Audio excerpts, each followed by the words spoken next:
Morning. नमस्ते। मैं doctor Malik हूँ, इंटेंसिव केयर स्पेशलिस्ट और बेहोशी डॉक्टर हूँ। इसके पहले भी बहुत वीडियोस कर चुका हूँ, आप देखे होंगे।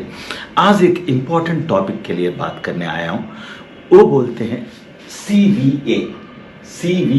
CVA माने सेरिब्रोवैस्कुलर एक्सीडेंट। सेरिब्रोवैस्कुलर एक्सीडेंट CVA क्या होता है? ये ब्रेन में जो है, अपना दिमाग में जो है खून जम जाती है। क्यों आती है? क्यों? हाई ब्लड प्रेशर से आपका बीपी बहुत ज्यादा बढ़ गई। तो एक दो छोटे छोटे ब्लड वेसल्स, वो रगे जो होते हैं ना, वो फट जाती है अंदर ब्रेन में। सो बहुत ज्यादा बीपी होने से ये हो सकता है। 99% ऐसे ही होता है हाई बीपी से। आज अर्ली मॉर्निंग सुबह 4 बजे एक केस देखा हूं, पूरा पेशेंट बेहोशी में, कंप्लीट बेहोशी में था, सांस नहीं लेने पा रहा था और उसका बीपी है 240 ऊपर और नीचे 130। इतना ज्यादा बीपी में आया और पूरा बेहोश और सांस नहीं आ रहा है। उसको इमीडिएटली वेंटिलेटर के ऊपर ले गया मैं, लेके वो बीपी सेटल करके जब पूछा पेशेंट के अटेंडेंट से, भाई क्या हुआ, बीपी टैबलेट ले रहे क्या? बोले तो हाँ लेते रहते, डेली एक टैबलेट तो बीपी का चलते रहता, कल भी लिया, कल रात में भी लिया, बीपी टैबलेट कभी छोड़ता ही नहीं है। मगर ये ऐसा प्रॉब्लम है, बीपी ज्यादा होने से हुआ। मैं बोला ना 230 से 120 उतना ज्यादा। तो मैं अब सीटी स्कैन कराया तो पूरा ब्रेन में इधर उधर अंदर 3-4 प्लेसेस पे इतना ब्लीडिंग है, बहुत ज्यादा ब्लीडिंग है। वो बाहर आना बहुत मुश्किल है। और ये ब्लीडिंग जो ब्रेन में होता है, वो कंप्लीट पूरा बॉडी को पैरालिसिस कर देती है और पूरा बेहोश कर देती है पेशेंट को, और सांस भी नहीं लेने देती। मगर हार्ट स्लो चल रहा है, 40-45 हार्ट चल रहा है, बीपी बहुत ज्यादा है। उसको ट्रीटमेंट दे दिए हम, दे के सीटी स्कैन करा के उसके बाद में वेंटिलेटर पे लगा के न्यूरोफिजिशियन अब देख रहा है पेशेंट को। मगर बाहर आने का चांसेस तो बहुत कम है। मैं यही बोलना चाहता था कि हाई बीपी के ऊपर कभी मत जाइए आप।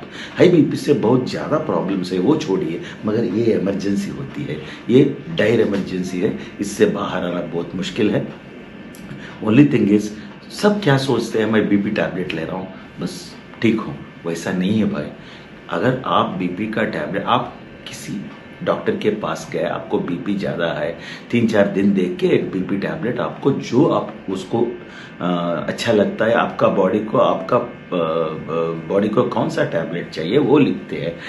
बीपी टैबलेट तरह तरह का होते हैं, ऐसे ही देखिए beta blockers, calcium channel blockers और सेंट्रली एक्टिंग ड्रग्स, डायूरेटिक्स, और भी 3-4 है, बहुत तरह का टैबलेट है, 8-9 तरह का टैबलेट्स है।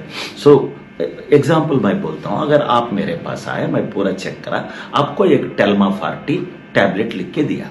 आप टेल्माफार्टी, टेल्मेसार्टान बोलते हैं उसको, बहुत ज्यादा कंपनी से, आपको ज्यादा लोग ये टेल्मेसार्टान बोले तो टेल्मा बोलते हैं, नहीं तो कुछ टेल्मिकाइंड वगैरह वगैरह, वो सब एक ही है, ऑल टैबलेट्स सेम। सो टेल्माफार्टी मैं लिखा हूं आपको, एक हफ्ता देखता हूं, एक हफ्ते तक मैं देखता हूं बीपी, सुबह शाम चेक के, अगर जरूरत है तो दूसरा टैबलेट और एक टैबलेट, एक हो गई, दूसरा टैबलेट मेटेक्सेल और एटन, उसको ऐड करता हूं। ऐसा 3-4 टैबलेट होते हैं। वैसा आपका बीपी कम होने तक, माने आपका बीपी 140/90 तक, 140 और 90 के बीच नीचे रहना चाहिए। ऊपर का 140, नीचे का 90 तक से ज्यादा नहीं जाना चाहिए। किसी वक्त आपका बीपी 140 नीचे, ऊपर 140 नीचे 90 कभी क्लास नहीं होना चाहिए। वो मैक्सिमम है, उससे कम ही रहना चाहिए आपका बीपी। तो अगर आप एक टैबलेट ले रहे, दूसरी तरह का टैबलेट शुरू करते हैं और वो भी कम नहीं हुआ, अब और एक हफ्ते देखते हैं, वो भी कम नहीं हुआ, तो आप घर में चेक कर ले सकते हैं। आपका बीपी ऑपरेटर्स आजकल हर एक जगह मिल रहा है आपको, नजदीक का बीपी ये मेडिकल शॉप में मिल जाती हैं। अगर आपका कम नहीं आ तो तीसरी तरह का टैबलेट भी लगाते हैं। ऐसा 4 तरह का टैबलेट लगा सकते हैं। मैं 3 साल के पहले 4 तरह का टैबलेट यूज कर रहा था।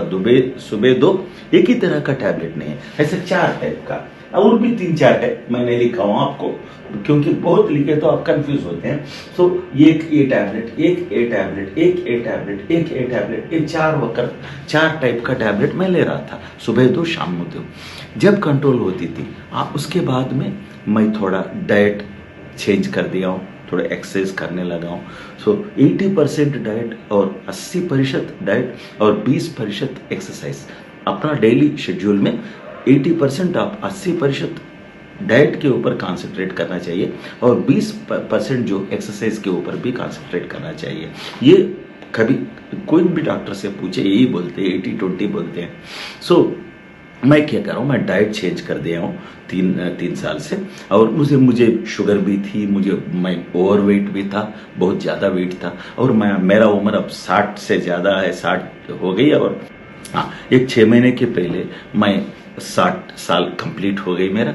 तो ये 3 साल के पहले मैं जो बोल रहा हूँ, तो मेरा पूरा बीपी ज़्यादा हो गई, कंट्रोल नहीं हो रही थी। 4 टैबलेट ले रहा था मैं दिन में 2, शाम को 2 टैबलेट ले रहा था। उसके बाद में शुगर के लिए इंसुलिन ले रहा था, और थायराइड के लिए टैबलेट ले रहा था, और वेट भी 96 तक पहुंचे। कभी भी मेरा 80 था, 79-80 था मेरा, वो 16 बढ़ गई, 96 तक हो गई। वो पूरा मैं डाइट से और एक्सरसाइज के कम कर दिया। अब मेरा वेट 80 है, ऐसा कम कर दिया हूँ, पूरा कम हो गई। और बीपी का 4 टैबलेट ले रहा था मैं, अब सिर्फ 1 टैबलेट ले रहा हूँ। शुगर बिल्कुल नहीं है, नो शुगर पूरा चली गई है। कभी भी चेक करा मेरा शुगर 120-130 होता है।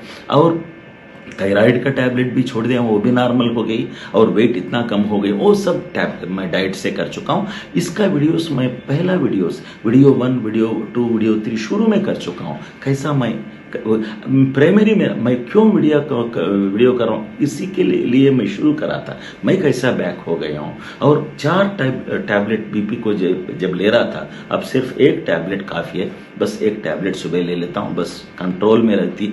सुबह शाम 3 वक्त चेक करें तो भी 130/80, 120/80 होती है। सो आप भी सुनिए, आप डाइट और एक्सरसाइज के कंसंट्रेट किया, और मोस्ट इम्पॉर्टेंट बहुत